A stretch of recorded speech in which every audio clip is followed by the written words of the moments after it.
आप सभी को नमस्कार। जीएस गुरुकुल लर्निंग चैनल में आप सभी का स्वागत है। आपसे विनम्र निवेदन है कि प्रस्तुत वीडियो जरूर देखें, पूरा देखें, स्किप न करें। पसंद आए तो लाइक एवं सब्सक्राइब जरूर करें। अगर आप लाइक और सब्सक्राइब करेंगे तो हमें मोटिवेशन मिलेगा, इसलिए विनम्र निवेदन है कि सब्सक्राइब जरूर करें।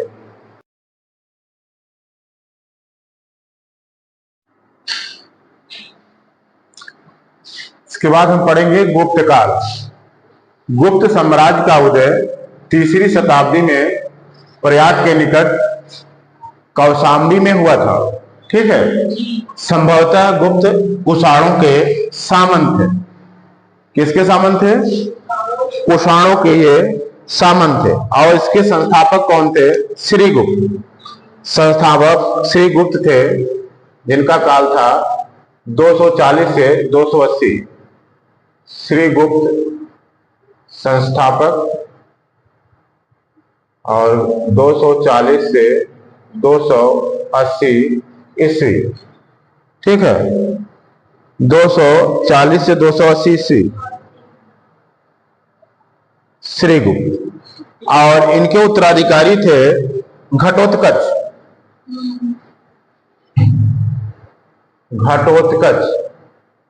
घटोत्कच का काल क्या था? 280 से 320। ठीक। गुप्त वंश के इनके श्रीगुप्त के उत्तराधिकारी क्या थे? घटोत्कच। इनका काल 280 से 320। 280 से 320। लेकिन इन लोगों का नाम बहुत ज्यादा चर्चित नहीं है। जो सबसे महत्वपूर्ण नाम है गुप्त वंश का प्रथम महान सम्राट चंद्रगुप्त प्रथम। ठीक। जो महान सम्राट थे वो कौन थे? चंद्रगुप्त प्रथम। इनका काल क्या था? 320 पर ये गद्दी पर बैठे। ठीक। चंद्रगुप्त प्रथम 320 ईस्वी में गद्दी पर बैठे। ठीक। 320 ईस्वी में गद्दी पर बैठे। गुप्त संवत की शुरुआत कब से होती है? हाँ, गुप्त संवत 319 से 320 इन्हीं ने किया था। गुप्त संवत की शुरुआत इन्होंने ही किया था, चंद्रगुप्त प्रथम ने ही। ठीक है, चंद्रगुप्त प्रथम ने ही किया था। चंद्रगुप्त प्रथम के उत्तराधिकारी कौन हुआ? समुद्रगुप्त। चंद्रगुप्त प्रथम के उत्तराधिकारी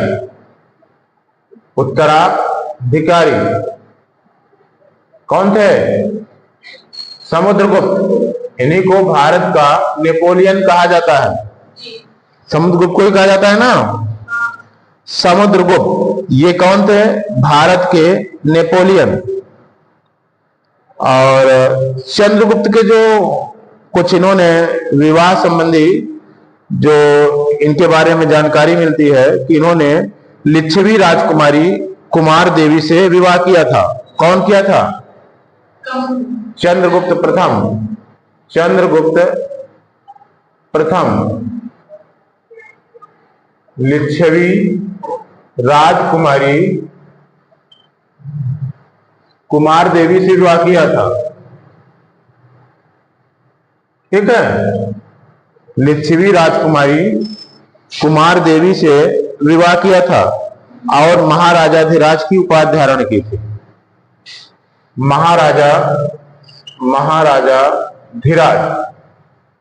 महाराजाधिराज की उपाधि कौन धारण किया था? चंद्रगुप्त प्रथम ने ही महाराजाधिराज की उपाधि धारण किया था। और इनके उत्तराधिकारी समुद्रगुप्त थे। और जो समुद्रगुप्त कब गद्दी पर बैठे? समुद्रगुप्त 335 ईस्वी में गद्दी पर बैठे। और अपना विजय अभियान शुरू किया। और ये इनकी विजयों के नाते ये बहुत जाने जाते हैं। ठीक। और आर्यावर्त के 9 शासकों, दक्षिणावर्त के 12 शासकों को पराजित किया। ठीक है। आर्यावर्त के 9 शासकों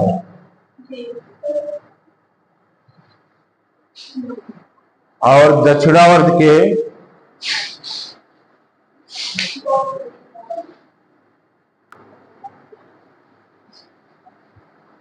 आर्यावर्त के 9 शासकों, ठीक, और दक्षिणावर्त के 12 शासकों को क्या किया था? पराजित किया था। किसने? समुद्रगुप्त ने। समुद्रगुप्त ने पराजित किया था।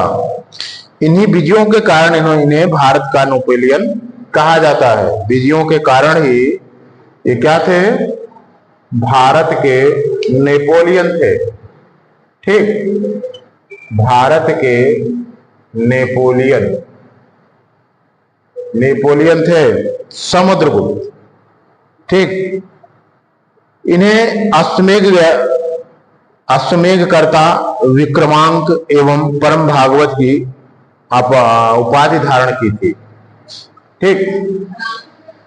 अश्वमेधकर्ता, विक्रमांक, परम भागवत कौन धारण किया था? समुद्रगुप्त ने।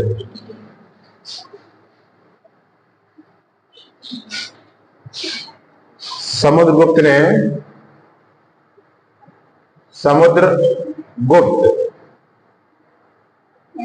अश्वमेध कर्ता, विक्रमांक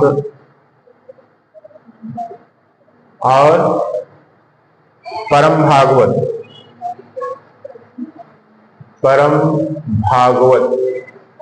ठीक।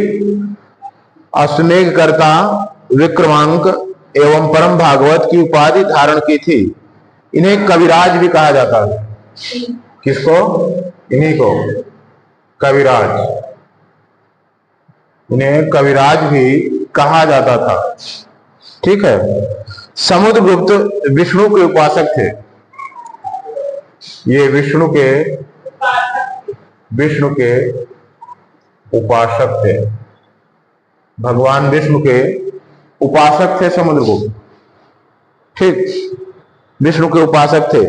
समुद्रगुप्त संगीत प्रेमी थे और वीणा वादन करते उन्हें सिक्कों पर दिखाया गया है, इसलिए अनुमान लगाया जाता है।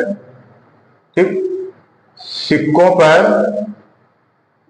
वीणा वादन करते हुए दिखाया गया है। ठीक है। इसलिए अनुमान क्या लगाया जा सकता है कि ये संगीत प्रेमी थे। ऐसा अनुमान इस आधार पर लगाया जा सकता है। ठीक। समुद्रगुप्त के जो दरबारी कवि थे हरिसेन थे। इनके दरबारी कवि हरिसेन थे। ये संत विग्राहिक भी थे इनके। ठीक है। इन्होंने ही प्रयाग प्रशस्ति की रचना की थी। हरिसेन प्रयाग प्रशस्ति की रचना। ठीक। प्रयाग प्रशस्ति की रचना किसने की थी? हरिसेन ने ही किया था। ठीक है। परम भागवत की उपाधि धारण करने वाले प्रथम गुप्त शासक समुद्रगुप्त ही थे। समुद्रगुप्त परम भागवत ये पहले थे। ठीक। प्रथम थे समुद्रगुप्त। और गया एवं नालंदा में जो ताम्रलेख में समुद्रगुप्त को परम भागवत कहा गया है। गया और नालंदा में जो ताम्रलेख मिले हैं, गया नालंदा, में क्या मिला है? ताम्रलेख। इन्हीं में ही समुद्रगुप्त को परम भागवत कहा गया है। किसको कहा गया है? समुद्रगुप्त को प्रथम भागवत कहा गया है, गया और नालंदा में मिले ताम्रलेख में। ठीक, 2 ताम्रलेख मिले हैं गया एवं नालंदा में, जहां पर इन्हें परम भागवत कहा गया है। समुद्रगुप्त के उत्तराधिकारी चंद्रगुप्त द्वितीय थे। समुद्रगुप्त के उत्तराधिकारी कौन थे? चंद्रगुप्त द्वितीय। ठीक, समुद्रगुप्त के उत्तराधिकारी चंद्रगुप्त द्वितीय थे। यहीं पर एक नाटक है, कौन? देवी चंद्रगुप्तम। ठीक, देवी चंद्रगुप्तम किसका नाटक है?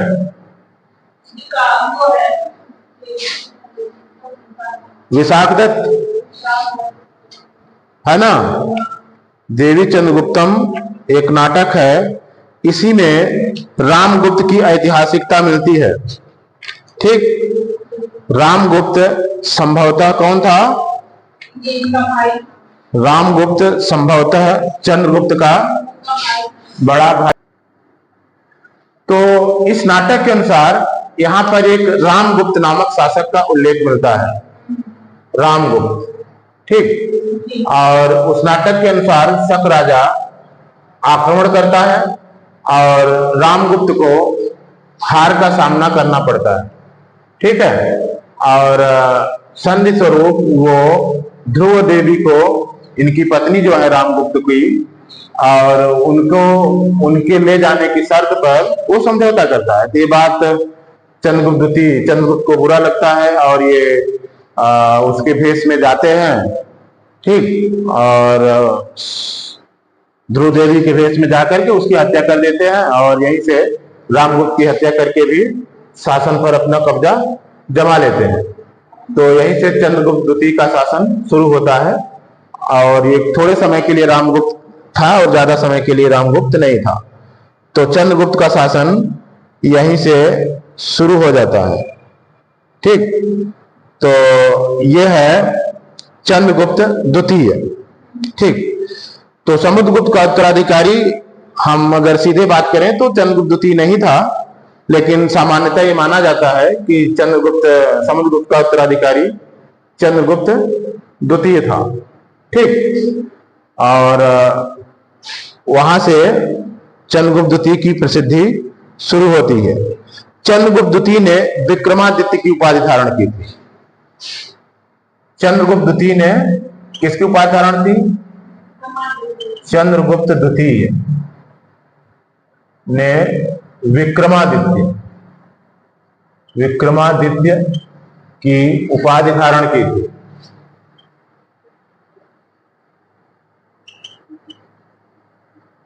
वास्तव में ये उपाधि जो है उज्जैनी के एक स्थानीय राजा की थी, जिन्होंने शकों को हराने के बाद शक संवत की विक्रम संवत की शुरुआत करी थी और विक्रमादित्य की उपाधि धारण की थी।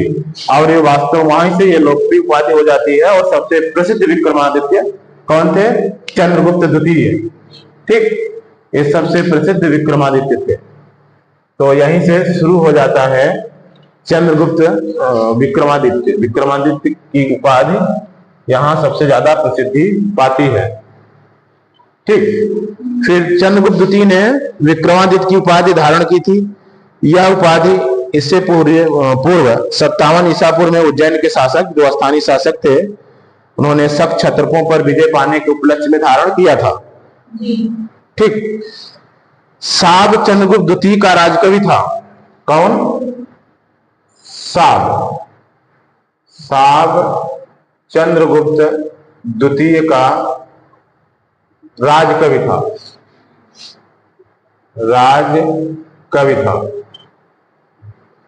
साब चंद्रगुप्त द्वितीय का राजकवि था। चंद्रगुप्त द्वितीय के समय में पाटलिपुत्र एवं उज्जैनी विद्या के केंद्र थे। इनके समय में विद्या के केंद्र कौन थे? पाटलिपुत्र और उज्जैनी। ये विद्या के केंद्र थे दोनों, पाटलिपुत्र और उज्जैनी। अनुश्रुतियां कहती हैं, अनुश्रुतियों के अनुसार कि चंद्रगुप्त के द्वितीय के दरबार में 9 विद्वानों की एक मंडली निवास करती थी जिसे नवरत्न कहा जाता था। इसमें चंद्रगुप्त द्वितीय के दरबार में कौन था? 9 विद्वानों की मंडली।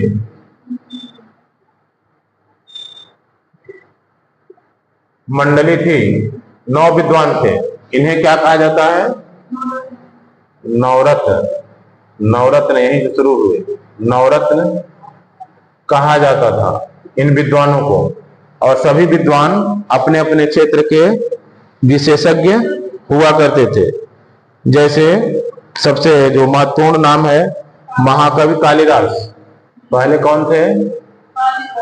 कालिदास। ये महाकवि थे, इन्होंने नाटक लिखा, तमाम रचनाएं की। और इसके बाद थे धन्वंतरी छफड़क। ये नाटककार थे कालिदास, है ना, नाटककार मान सकते हैं। और इसके बाद कौन थे? धन्वंतरी। धन्वंतरी क्या थे? धन्वंतरी जो है ज्योतिष के थे, ज्योत नहीं, ये आयुर्वेद के जानकार थे, आयुर्वेद के विद्वान थे। और इसके बाद थे छपड़क। छपड़क क्या थे? छपड़क फलित ज्योतिष के, फलित ज्योतिष। ये छपड़क फलित ज्योतिष के थे। और अमर सिंह, ये अमर सिंह क्या थे? डिक्शनरी वाले थे, यानी कोशकार कह सकते हो, वर्ड बैंक, इसको क्या कह सकते हैं? शब्दकोश। ठीक, शब्दकोश या कोशकार। ये अमर सिंह थे। कालिदास, धन्वंतरी, छपड़क, अमर सिंह। और अमर सिंह के बाद, अमर सिंह के अलावा जो थे शंकु। शंकु क्या थे? शंकु थे वास्तुकार। वास्तुकार से क्या मतलब हुआ? गृह निर्माण, वास्तु विद्वान, वास्तु क्षेत्र के विद्वान थे। ठीक। और बेताल भट्ट इसके बाद थे। बेताल भट्ट के बाद थे घटकरपर।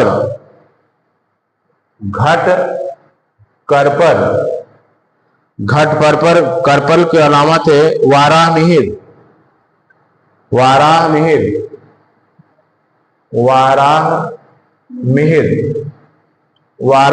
थे। किसके? वाराह विद्वान थे खगोल के। वाराह ये खगोल के विद्वान थे। ठीक, खगोल के विद्वान थे। इसके अलावा और भी एक थे, कौन? वररुचि। ठीक, वररुचि विद्वान सभी थे, किन्हीं के पास अपनी विशेषज्ञता थी, उस क्षेत्र के विद्वान विशेष करते। ठीक। चंद्रगुप्त द्वितीय का संधि विग्राहिक सचिव वीरसेन शैव मतावलंबी था। इनका संधि विग्राहिक सचिव था, वो शैव मतावलंबी था। कौन? वीरसेन।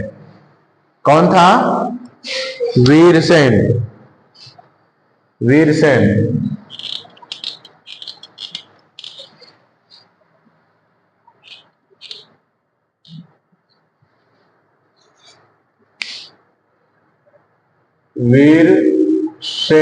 ये शैव था।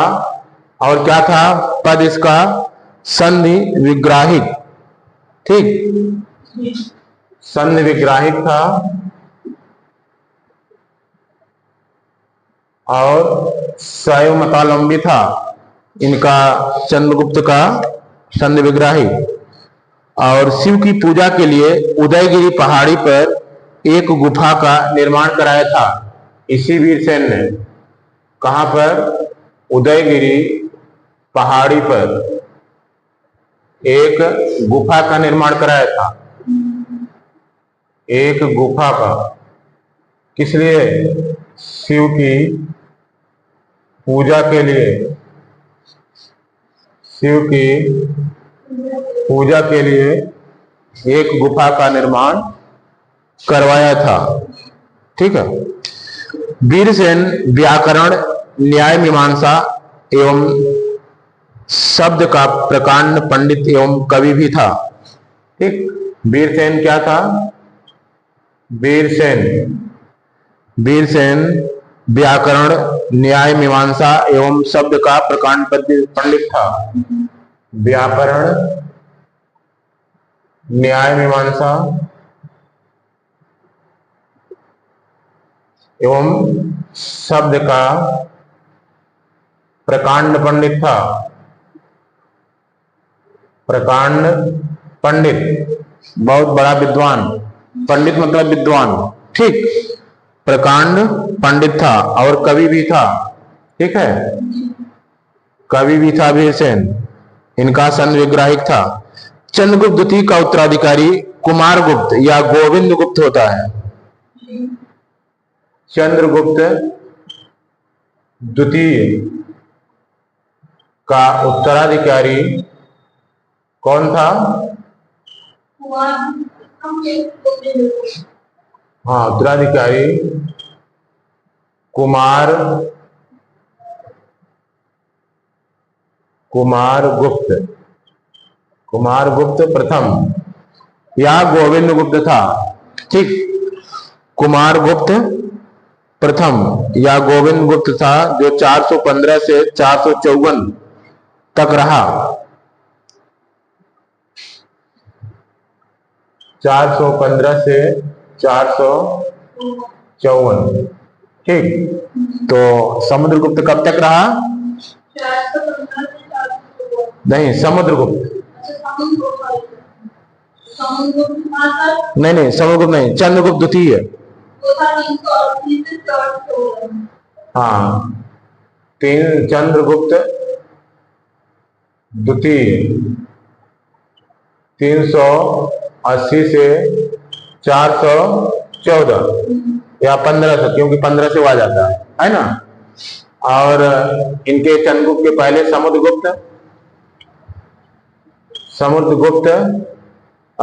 335 से 380 यही काल था ना। ठीक। तो ये समुद्रगुप्त का काल था। फिर इसके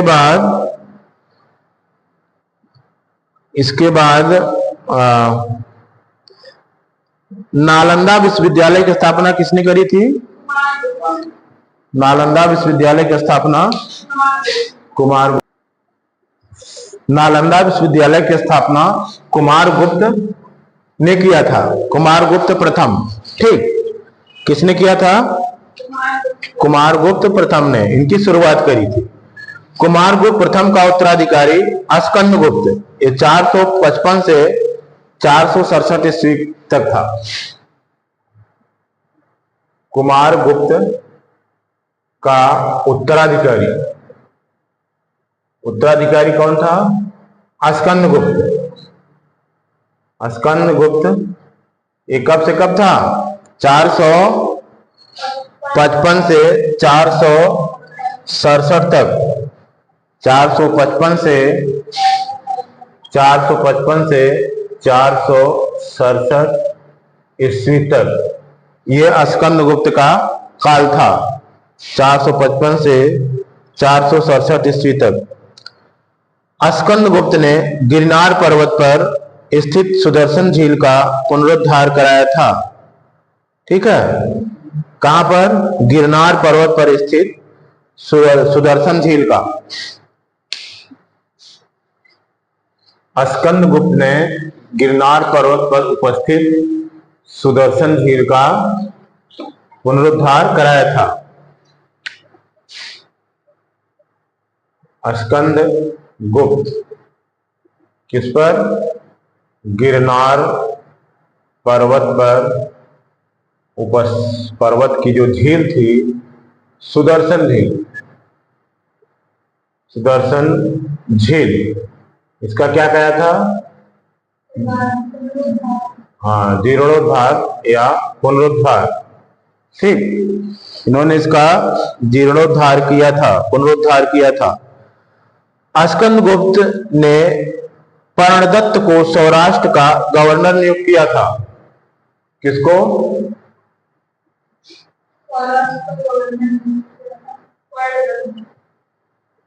ठीक, और स्कंदगुप्त ने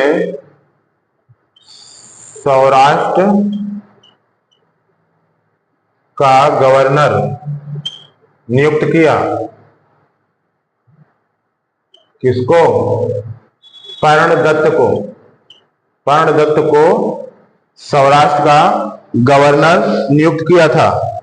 किसने? स्कंदगुप्त ने। ठीक, स्कंदगुप्त के शासन काल में ही हुणों ने आक्रमण किया था। हुण कौन थे? एक बर्बर जात थी। हुणों ने आक्रमण किया था।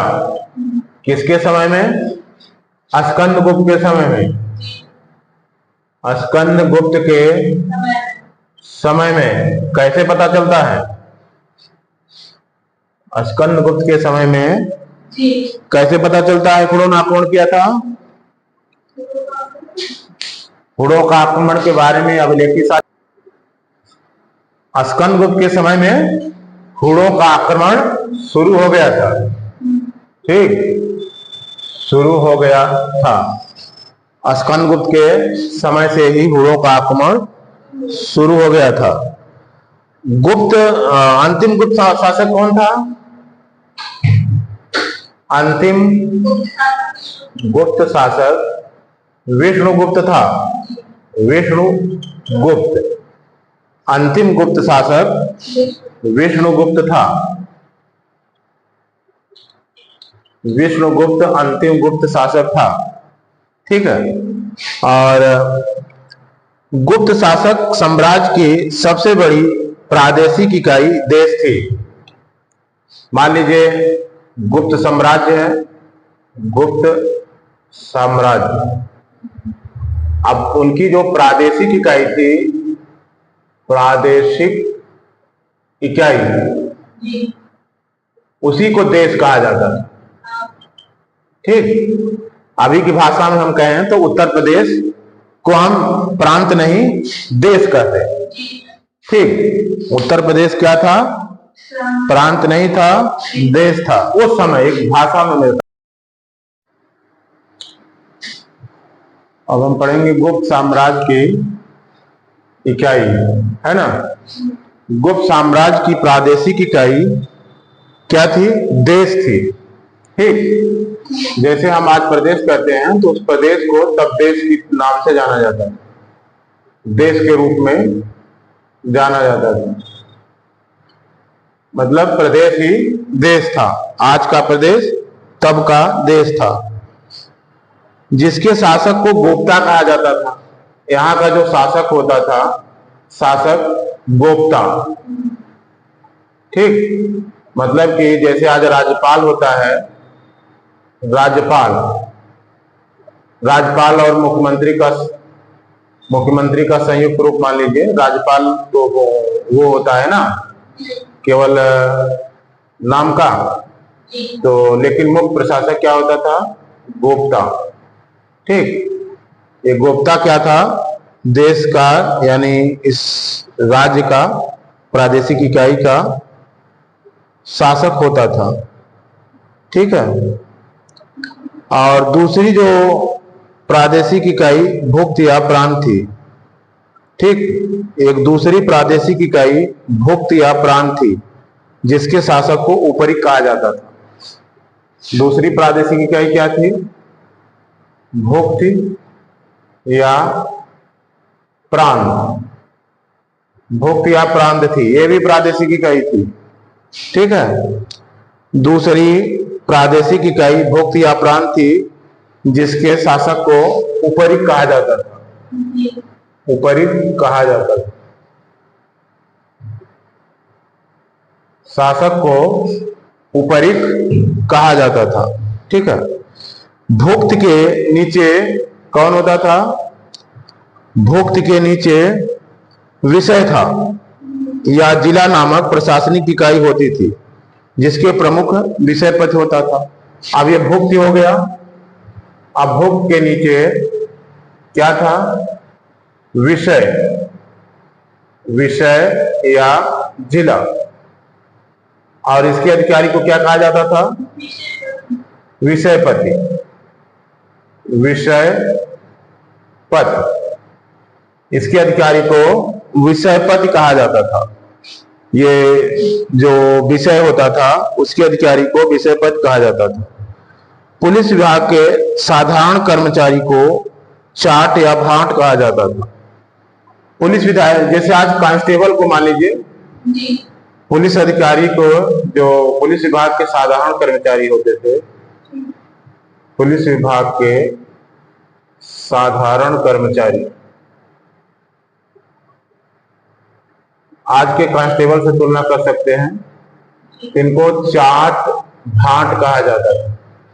ठीक, चाट भाट साधारण कर्मचारी को पुलिस विभाग के कहा जाता था।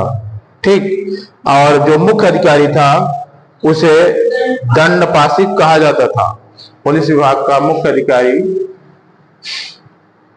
मुख्य अधिकारी क्या कहा जाता था?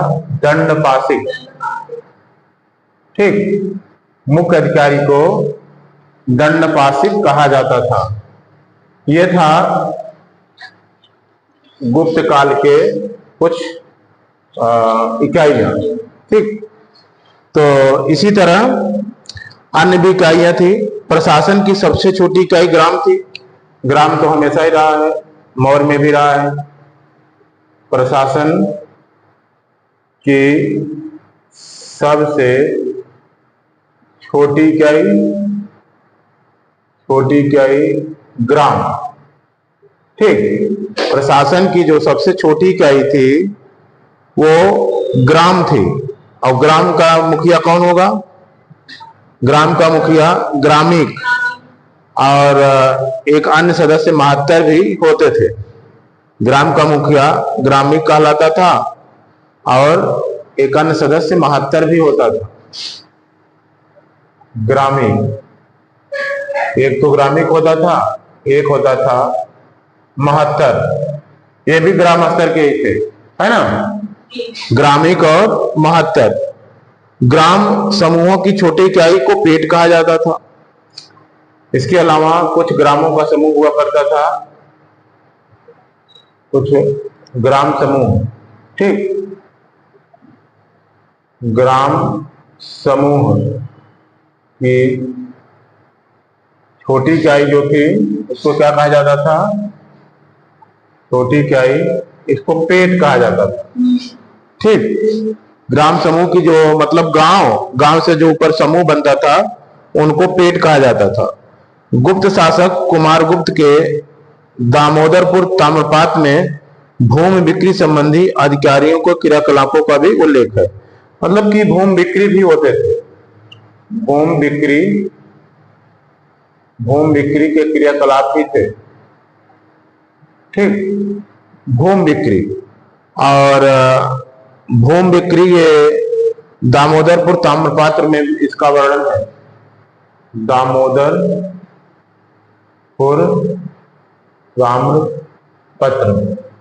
ठीक, दामोदरपुर ताम्रपत्र में इसका उल्लेख है। ठीक, दामोदरपुर ताम्रपत्र। भू राजस्व उत्पादन का 1/4 से 1/6 होता था। भू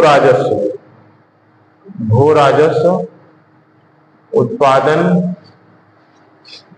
का 1/4 से 1/6 भाग, अर्थात जो उत्पादन होता था, तो मान लीजिए अगर 100 किलो था तो 25, ठीक, कम से कम 1/4, और 1/4 से 1/6 तक हो सकता था,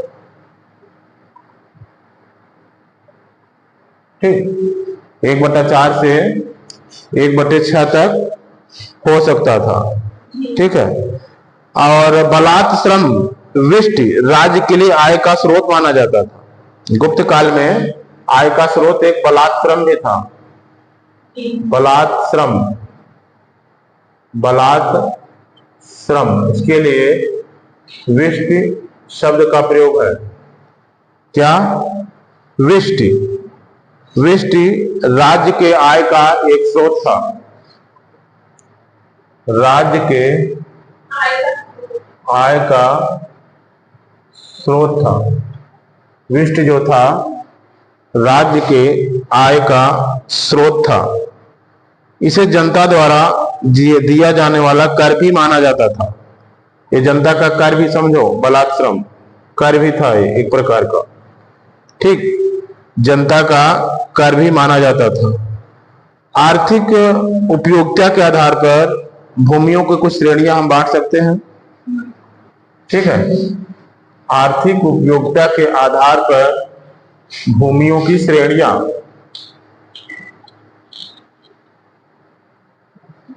आर्थिक उपयोगिता,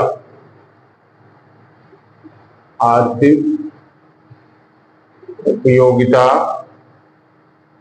के आधार पर क्या है? भूमियों की श्रेणियां। ये भूमियों की श्रेणियां थी, जिनकी कुछ श्रेणी और निम्नलिखित थी, जैसे क्षेत्र, क्षेत्र, क्षेत्र के बाद वास्तु, चरागाह भूमि, सील, अपरहद। वास्तु, चरागाह भूमि, सील और अपरहद, ठीक। तो क्षेत्र से क्या तात्पर्य था? कृषि करने योग्य भूमि थी ये, कृषि करने योग्य। और वास्तु से क्या तात्पर्य था? वास करने योग्य भूमि, वास करने योग्य, मतलब जहां लोग वास करेंगे, ठीक है। और चरागाह भूमि से मतलब पशुचारण के लिए, पशुचारण। सील से क्या तात्पर्य था? ये जोतने योग्य नहीं थी, जोतने योग्य नहीं थी, सील। और अपरहद ऐसी भूमि जो जंगली होती थी। अपरहद क्या थी? ऐसी भूमि जो जंगली होती थी। अपरहद ऐसी भूमि जो जंगली होती थी, ये थी अपरहद। सिंचाई के लिए राहट और घंटी यंत्र का प्रयोग होता था। राहट एक प्रकार का यंत्र होता है जिससे कुओं से पानी निकाला जाता है ना। तो सिंचाई के लिए, सिंचाई राहट या घंटी यंत्र, घंटी यंत्र की सहायता से सिंचाई किया जाता था। श्रेणी के प्रधान को ज्येष्ठक कहा जाता था। श्रेणी क्या होती थी? श्रेणी जो व्यापारियों का संगठन होता था, तो श्रेणी के प्रधान को ज्येष्ठक, ज्येष्ठक कहा जाता था। श्रेणी के प्रधान को ज्येष्ठक कहा जाता था। गुप्त काल में उज्जैन सर्वाधिक महत्वपूर्ण व्यापारिक केंद्र था, ठीक। उज्जैन के महत्वपूर्ण व्यापारिक केंद्र, व्यापारिक केंद्र था। सर्वाधिक महत्वपूर्ण व्यापारिक केंद्र, ठीक, सर्वाधिक महत्वपूर्ण व्यापारिक केंद्र था। कौन? उज्जैन। ठीक। और गुप्त राजाओं ने सर्वाधिक स्वर्ण मुद्राएं जारी की। इनकी स्वर्ण मुद्राओं को अभिलेख में दिनार कहा गया है। ये स्वर्ण मुद्राएं जारी किए थे। स्वर्ण मुद्राएं सर्वाधिक। कुषाणों के भी मुद्राएं हैं और क्वालिटी में ज्यादा अच्छी मानी जाती है। ठीक। सर्वाधिक स्वर्ण मुद्राएं गुप्त राजाओं ने जारी किया था। ठीक है। और इनके जो स्वर्ण मुद्राएं थी, इनको अभिलेखों में क्या कहा गया है? अभिलेखों में दीनार कहा गया है। दीनार कहा गया है। स्वर्ण मुद्राओं को अभिलेखों में दीनार कहा गया है। गुजरात के बाद गुप्त राजाओं ने बड़ी संख्या में चांदी के सिक्के जारी किए गए थे, जो स्थानीय लेन देन में चलते थे। गुजरात के बाद बड़ी संख्या में गुप्त राजाओं ने इसके चांदी के सिक्के जारी किए थे। चांदी के सिक्के जो कि लेन देन में प्रयोग किए जाते थे। चांदी के सिक्के लेन देन में, स्थानीय लेन देन में प्रयोग होते थे। ठीक है। इसी तरह हम थोड़ा सा वास्तु से मंदिरों के बारे में जान लेते हैं। गुप्त काल के मंदिर। मंदिर कौन कौन से प्रसिद्ध थे गुप्त काल के? गुप्त काल के विष्णु मंदिर है, ये तिगवा जबलपुर का है। ठीक। विष्णु मंदिर। विष्णु मंदिर कहाँ है? तिगवा। तिगवा जबलपुर मध्य प्रदेश में है। जबलपुर मध्य प्रदेश। ये गुप्त काल का प्रसिद्ध मंदिर है। इसके बाद शिव मंदिर भूमरा नागौदा मध्य प्रदेश। शिव मंदिर भूमरा नागौदा मध्य प्रदेश। ये मध्य प्रदेश का है शिव मंदिर। ठीक। फिर इसके बाद है पार्वती मंदिर नैना कुठार मध्य प्रदेश। पार्वती मंदिर नैना कुठार। नैना कुठार ये भी मध्य प्रदेश का है पार्वती मंदिर। ठीक। दशावतार मंदिर, ये दशावतार मंदिर है, मतलब निश्चित ही विष्णु का दशावतार होगा। तो ये ईंटों का निर्मित है। देवगढ़ ललितपुर उत्तर प्रदेश में है। ईंटों से निर्मित देवगढ़ ललितपुर उत्तर प्रदेश। ठीक। ये दशावतार मंदिर है। फिर एक शिव मंदिर और है। शिव मंदिर, ये शिव मंदिर है खोह नागौद मध्य प्रदेश। खोह नागौद मध्य प्रदेश, ये शिव मंदिर है। फिर इसके बाद है लक्ष्मण मंदिर। लक्ष्मण मंदिर, इसकी भी खासियत यह है कि ये ईंटों का है। ईंटों का। ठीक। ये भीतर गांव कानपुर उत्तर प्रदेश में है। भीतर गांव है, भीतरी नहीं, भीतर गांव कानपुर उत्तर प्रदेश। ठीक। भीतरी तो गाजीपुर में है। ठीक है। ये है कुछ प्रमुख मंदिर गुप्त काल के। ठीक। प्रमुख मंदिर गुप्त काल के हैं ये।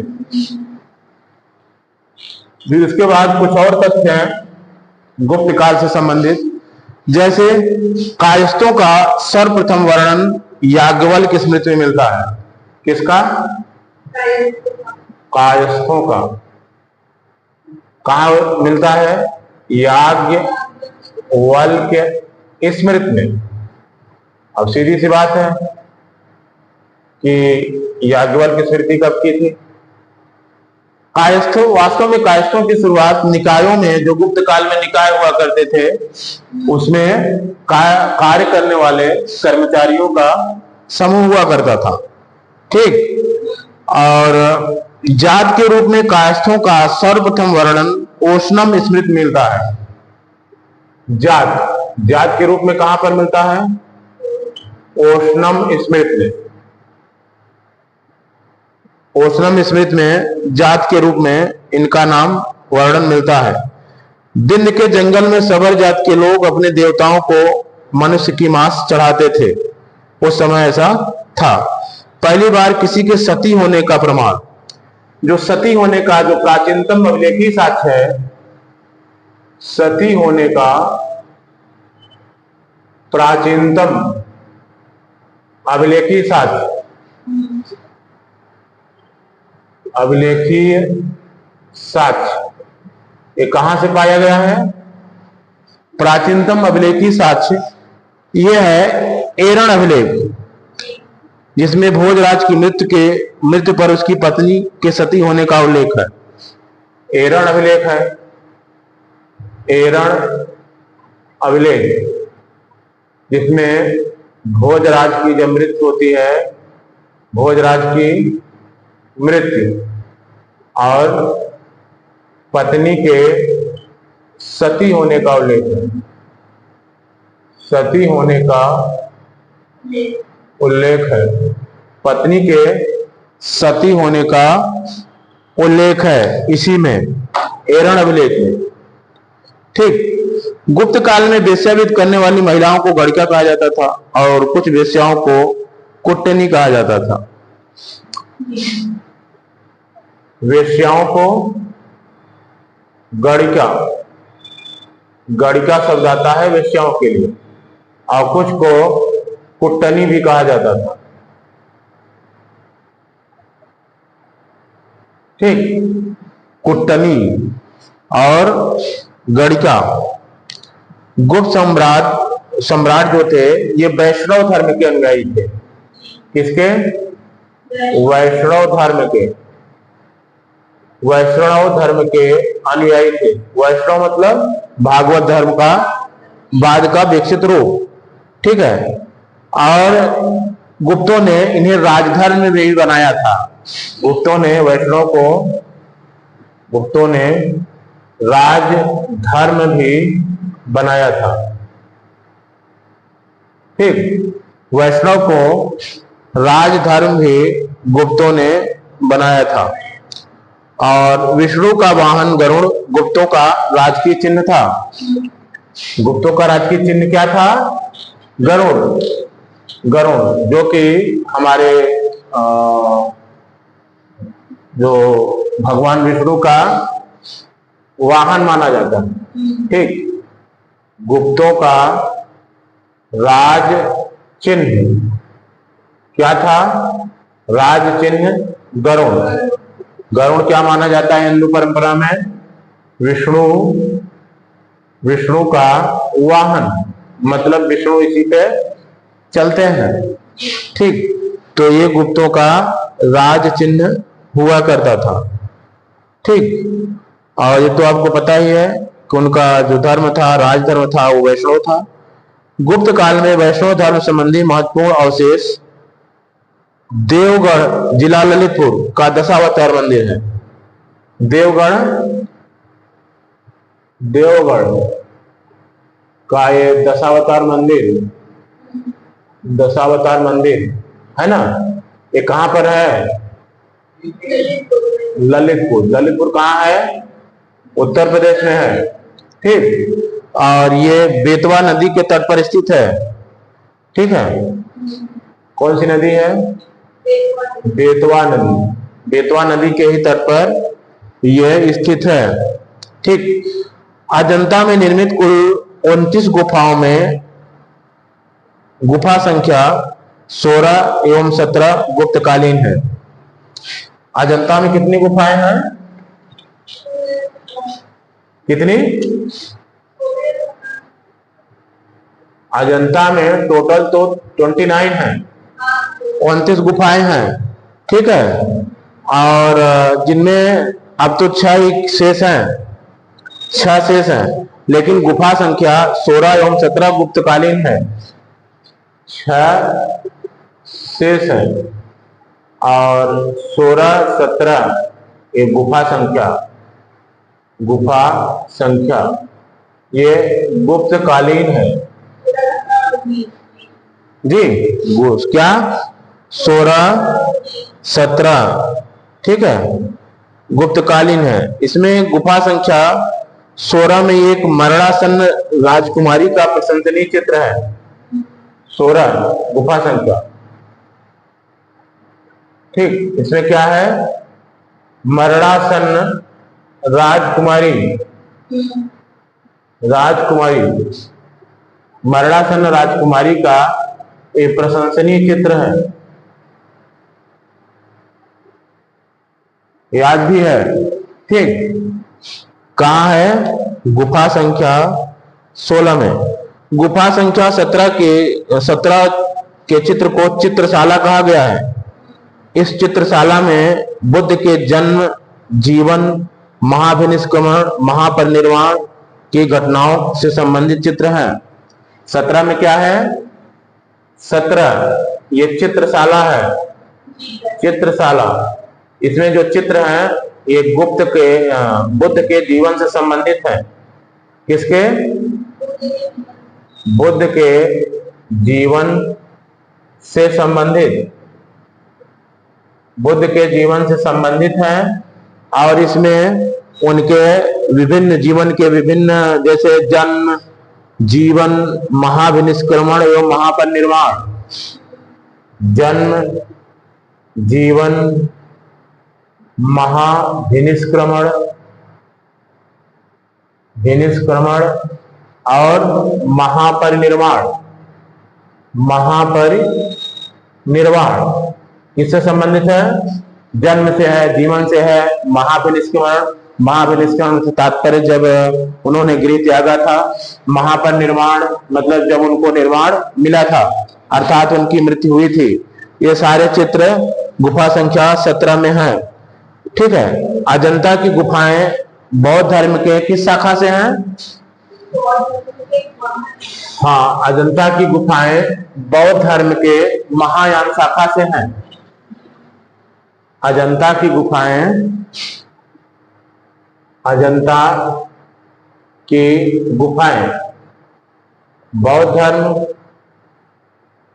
बौद्ध धर्म किस शाखा से? महायान शाखा।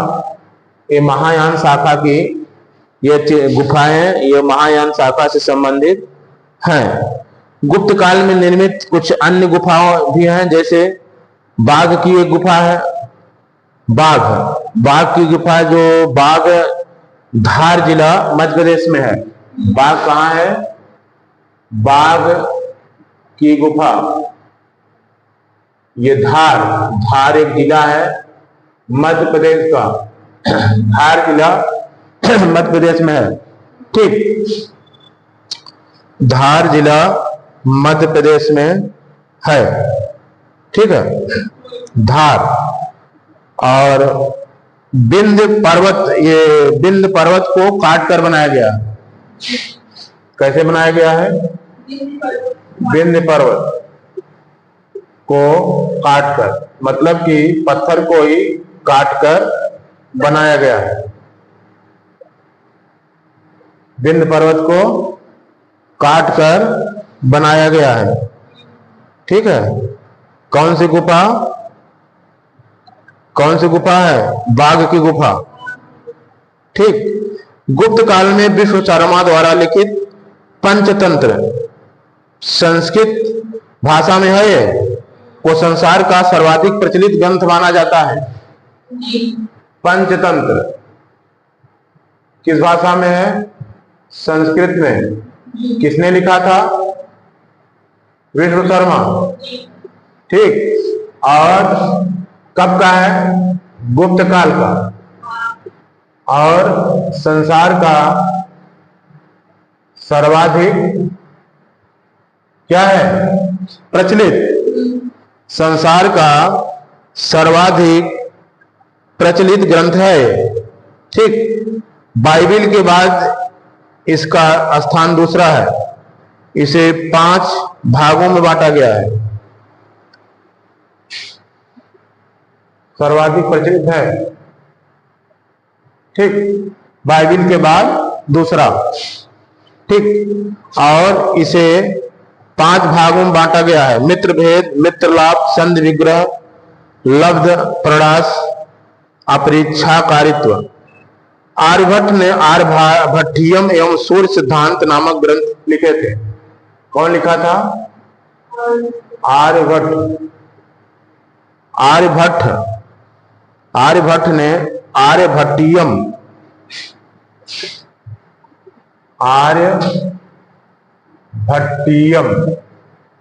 एवं सूर्य सिद्धांत। ठीक, आर्यभट्टियम और सूर्य सिद्धांत नामक ग्रंथ लिखे थे। उसने सूर्य ग्रहण चंद्रग्रहण का वास्तविक, सूर्य एवं चंद्रग्रहण के वास्तविक कारण बताए थे। आर्यभट्ट पहला भारतीय नक्षत्र वैज्ञानिक थे जिसने घोषणा की कि पृथ्वी अपनी धुरी पर घूमती है। आर्यभट्टियम और सूर्य सिद्धांत, ये 2 ग्रंथ है। ठीक है, दोनों ही बहुत महत्वपूर्ण ग्रंथ हैं। और इसमें चंद्रग्रहण और सूर्य ग्रहण के वास्तविक कारण बताए गए हैं। ठीक है, चंद्रग्रहण और सूर्य ग्रहण के वास्तविक कारण, मतलब कोई उस पर वो नहीं है, कल्पना नहीं है, उसके वास्तविक कारण बताए गए हैं। और आप बताएंगे कैसे गए हैं? ये पहले नक्षत्र वैज्ञानिक थे जिन्होंने घोषणा की थी कि पृथ्वी अपनी धुरी पर घूमती है। इन्होंने ये भी बताया था कि पृथ्वी अपनी धुरी पर घूमती है, इसीलिए इन्होंने ग्रहण का भी वास्तविक कारण बता लिया था। 12 मिहिर भी हैं, उनकी भी कुछ रचनाएं हैं। 12 मिहिर, ठीक, 12 मिहिर, बृहद संहिता, पंच सिद्धांत, बृहद जातक और लघु जातक। बृहद संहिता, पंच सिद्धांत, बृहद संहिता, और कौन सी पुस्तक थी? पंच सिद्धांत। बृहद संहिता, पंच सिद्धांत, और थी बृहद जातक, लघु जातक।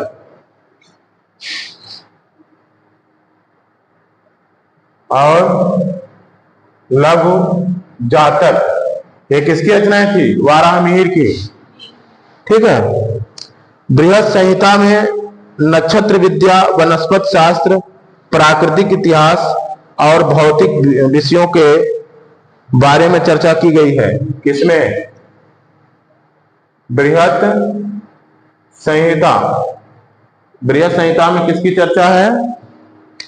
बृहद संहिता में नक्षत्र विद्या, वनस्पति शास्त्र, प्राकृतिक इतिहास। नक्षत्र विद्या, वनस्पति शास्त्र और प्राकृतिक इतिहास। ठीक, प्राकृतिक इतिहास, इन सब की चर्चा है। नक्षत्र विद्या, वनस्पति शास्त्र, प्राकृतिक इतिहास, भौतिक भूगोल। ठीक, भौतिक भूगोल, इतनी सारी चीजों की चर्चा है इसमें। ब्रह्मसूत्र इस युग में महान नक्षत्र वैज्ञानिक एवं गणित, ब्रह्मगुप्त क्या थे?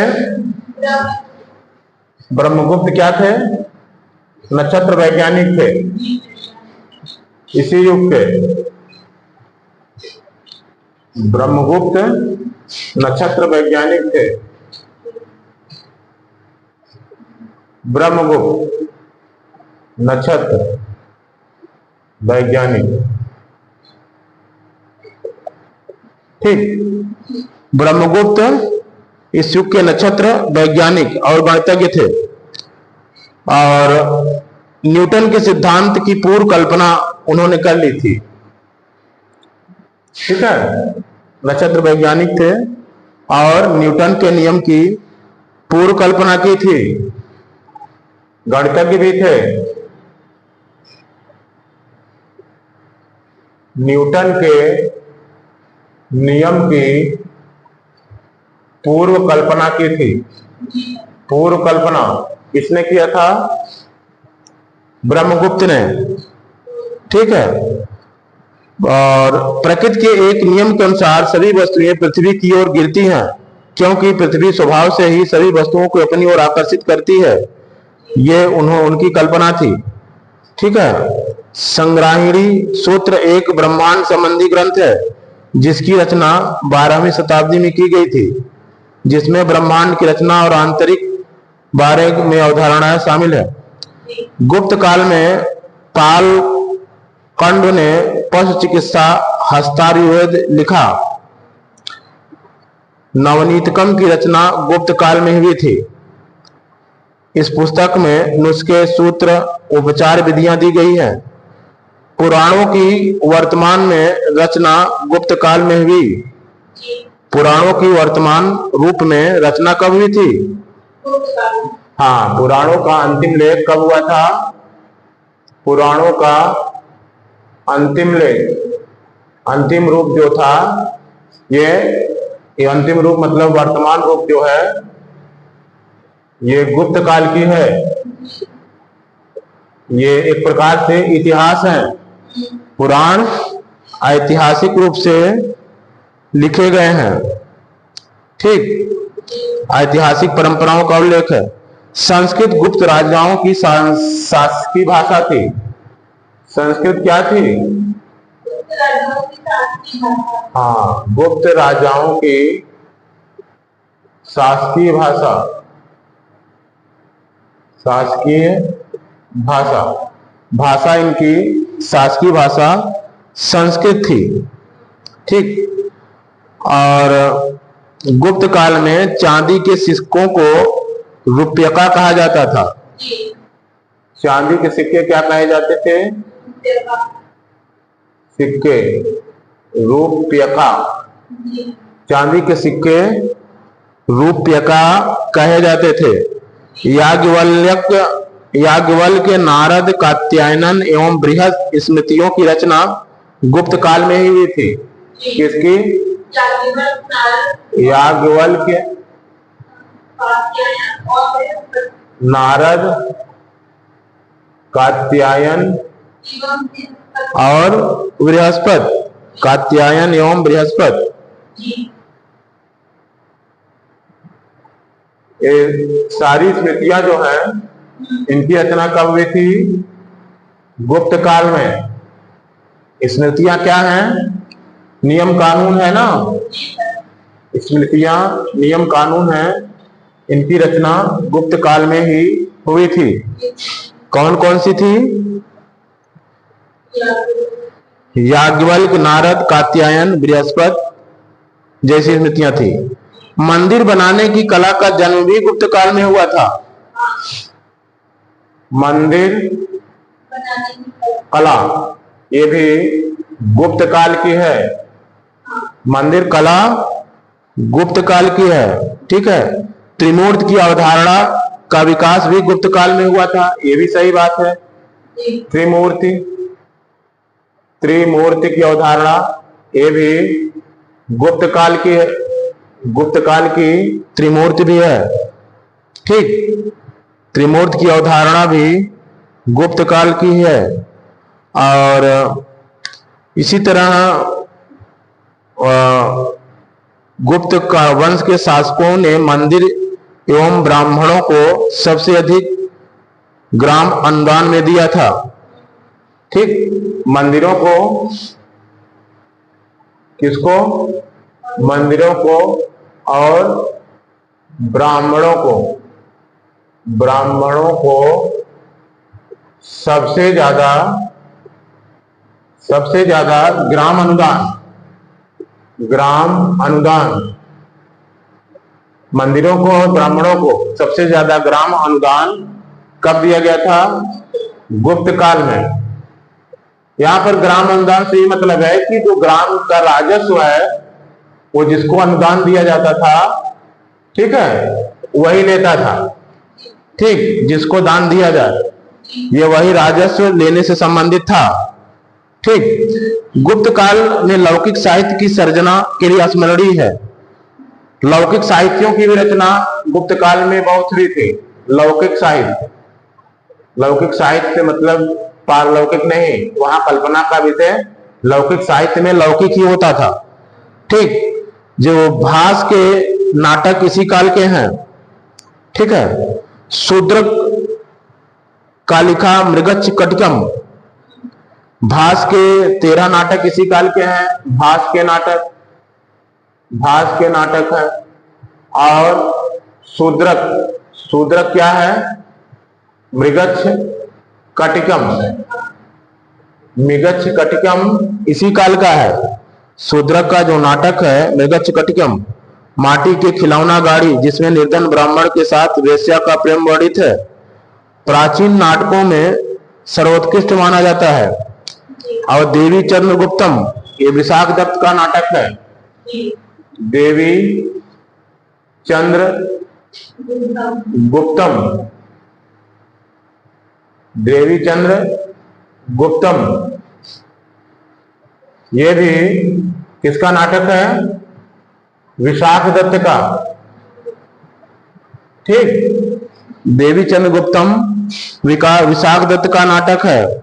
यह रामगुप्त की कहानी है जो रानी ध्रुव देवी को शक आक्रमणकारी को सौंपने का फैसला करता है। कौन? रामगुप्त। लेकिन उसका छोटा भाई चंद्रगुप्त रानी के भेष में दुश्मन के शरीर में प्रवेश करता है और उसको मार डालता है।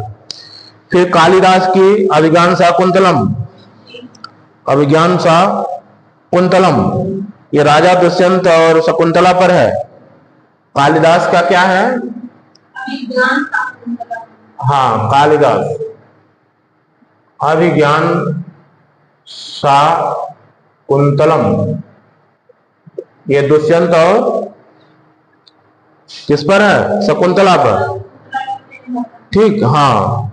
और इसी तरह सांस्कृतिक उपलब्धियों के कारण गुप्त काल क्या कहा जाता है? भारत का स्वर्ण युग। भारत का स्वर्ण युग कहने का कारण है सांस्कृतिक उपलब्धियां। ठीक, मतलब इन्हीं सांस्कृतिक उपलब्धियों के कारण ही गुप्त काल को भारत का स्वर्ण युग या स्वर्ण काल या युग कहा जाता है, गुप्त काल को ही। ठीक है, नगरों का क्रमिक पतन गुप्त काल की महत्वपूर्ण विशेषता थी। यहाँ पर नगरों का क्रमिक पतन होने लगता है। क्रमिक पतन क्या था? गुप्त काल की विशेषता, गुप्त काल की विशेषता थी। नगरों का क्रमिक पतन गुप्त काल की विशेषता थी। ठीक, इस तरह गुप्त काल का सामान्य ज्ञान समाप्त होता है। ठीक है।